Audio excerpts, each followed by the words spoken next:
बिस्मिल्लाहिर्रहमानिर्रहीम। वफ़ा storage YouTube channel के अज़ीज़ दोस्तों, आज हम आपको सुनाएंगे एक ऐसे शख्स का वाक़या जिसका इम्तिहान लेने के लिए अल्लाह ने एक फ़रिश्ते को भेजा और उनका ईमान का जायज़ा लिया। उससे पहले आपसे गुजारिश है कि उस वाक़या को समझने के लिए वीडियो को आखिर तक ज़रूर देखें ताकि मुकम्मल वाक़या आप समझ सकें। अगर आपको वीडियो अच्छी लगे तो वीडियो को लाइक करना ना भूलें। जी हाँ, ये हदीस में अबू हुरैरा रज़ी अल्लाह अन्हु बयान करते हैं कि उन्होंने नबी करीम सल्लल्लाहु अलैहि वसल्लम को ये फरमाते हुए सुना कि बनी इसराइल में 3 शख्स थे, एक कूड़ी, एक गंजा, एक नाबीना। अल्लाह ताला ने उन तीनों बंदों को आजमाना चाहा, चुनाचे अल्लाह तबारक व ताला ने उनके पास एक फ़रिश्ता भेजा। फ़रिश्ता सबसे पहले कूड़े के पास आया और उससे पूछा कि तुम्हें सबसे ज़्यादा क्या चीज़ पसंद है। उस कूड़ी ने जवाब दिया कि अच्छा रंग, अच्छी जुल्द और ये कि मुझको लाहक में मर्ज़ दूर हो जाए जिसकी वजह से लोग मुझसे नफ़रत करते हैं। आप सल्लल्लाहु अलैहि वसल्लम कहते हैं कि फ़रिश्ते ने उस पर अपना हाथ फेरा तो उसकी बीमारी जाती रही, उसका रंग खूबसूरत हो गया और जल्द भी अच्छी हो गई। फरिश्ते ने पूछा, किस तरह का माल तुम ज़्यादा पसंद करते हो? उसने जवाब दिया, ऊंट, या फिर उसने कहा गाय। उस बारे में रावी इसहाक को शक है। उसे 10 माह के हामला ऊँटी दे दी और फरिश्ते ने उसे कहा कि अल्लाह ताला तुम्हें इसमें बरकत दे। फिर फरिश्ता गंजे के पास आया और उससे पूछा कि तुम्हें क्या चीज़ पसंद है?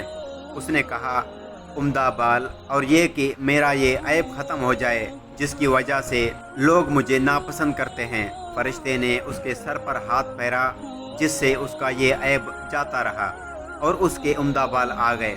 फरिश्ते ने पूछा कि किस तरह का माल तुम्हें ज़्यादा पसंद है? उसने कहा कि गाय या ऊँट। चुनाचा उसे हामला गाय दे दी और फरिश्ते ने उससे कहा कि अल्लाह ताला तुम्हें इसमें बरकत दे। फिर फरिश्ते ने अंधे के पास गया और पूछा कि तुम्हें क्या चीज़ पसंद है? अंधे शख्स ने कहा कि अल्लाह ताला मुझे मेरी बीनाई लौटा दे ताकि मैं लोगों को देख सकूं। फरिश्ते ने हाथ फेरा और अल्लाह ताला ने उसकी बीनाई लौटा दी। फरिश्ते ने पूछा कि किस तरह का माल तुम्हें ज़्यादा पसंद है? उसने कहा कि बकरियां। फरिश्ते ने उसे एक हामला बकरी दे दी। कूड़ी और गंजे ने ऊंट और गाय की अफजाइश ऊंटों से एक वादी भर गई, गंजे के गाय के बैल से एक वादी भर गई और अंधे की बकरियों से एक वादी भर गई। आप सल्लल्लाहु अलैहि वसल्लम ने फरमाया कि फ़रिश्ता दोबारा अपनी उसी शक्ल व सूरत में कूड़े के यहाँ गया और कहा कि मैं एक निहायत मिस्कीन आदमी हूँ। सफ़र का तमाम सामान वासबाब ख़त्म हो चुका है और अल्लाह ताला की ज़ात पर तुम्हारी मदद के बिना मैं अपनी मंजिल तक नहीं पहुंच सकता। मैं तुमसे इसी ज़ात का वास्ता देकर जिसने तुम्हें अच्छा रंग, अच्छी जुल्द और माल अता किया, एक ऊँट का सवाल करता हूँ जिस पर मैं अपना सफ़र तय कर सकूँ। उस फरिश्ते ने कहा कि हुकूक बहुत ज़्यादा हैं, इसलिए तुम्हारे लिए गुंजाइश नहीं। फरिश्ते ने कहा, गालिबन मैं तुम्हें पहचानता हूँ। क्या तुम्हें कूड़ी की बीमारी नहीं थी जिसकी वजह से लोग तुमसे नफ़रत किया करते थे? और क्या तुम फ़कीर नहीं थे और फिर तुम्हें अल्लाह ने माल अता किया? उसने कहा कि ये सारा माल व दौलत मुझे अपने आबाद अजदा से विरासत में मिला है।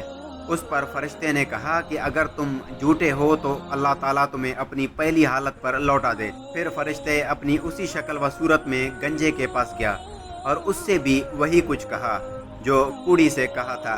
उस गंजे ने भी वही जवाब दिया जो कूड़ी ने दिया था। फरिश्ते ने कहा कि अगर तुम झूठे हो तो अल्लाह ताला तुम्हें अपनी पहली हालत पर लौटा दे। आप सल्लल्लाहु अलैहि वसल्लम कहते हैं कि उसके बाद फरिश्ता अपनी उसी शक्ल व सूरत में अंधे के पास गया और कहा कि मैं एक निहायत मिस्कीन और मुसाफिर आदमी हूँ। सफ़र के तमाम असबाब वसाइल ख़त्म हो चुके हैं और अल्लाह ताला की ज़ात पर तुम्हारी मदद के बिना मैं अपनी मंजिल तक नहीं पहुँच सकता। मैं तुमसे इसी ज़ात का वास्ता देकर जिसने तुम्हें बीनाई दी एक बकरी मांगता हूँ जिससे अपने सफ़र की ज़रूरत पूरी कर सकूँ। अंधे ने जवाब दिया कि वाकई में अंधा था मैं। अल्लाह ताला ने मुझे बीनाई अता फरमाई, जितनी चाहो बकरियां ले लो और जितनी चाहो छोड़ दो। अल्लाह की कसम, आज अल्लाह के लिए जो चीज़ भी तुम लोगे उसे लेने से मैं तुम्हें नहीं रोकूंगा। उस पर फरिश्ते ने कहा कि अपना माल अपने पास रखो, ये तो सिर्फ तुम लोगों का इम्तिहान था और अल्लाह ताला तुमसे राज़ी है और खुश है और तुम्हारे दोनों साथियों से नाराज़ है। तो उम्मीद है आप लोगों को वीडियो अच्छी लगी होगी। बेशक अल्लाह गफूर रहीम है। अगर उससे कुछ सच्चे दिल में मांगो और अल्लाह पर यकीन रखो तो वो मिल जाता है, और अल्लाह के दिए गए रिज़्क़ पर जितना भी अल्लाह के राह में खर्च करे वो कम है। तो आप दोस्तों को वीडियो अच्छी लगी है तो वीडियो को लाइक और शेयर ज़रूर कीजिए, और चैनल पे नए हैं तो चैनल को सब्सक्राइब लाजिम करें। शुक्रिया।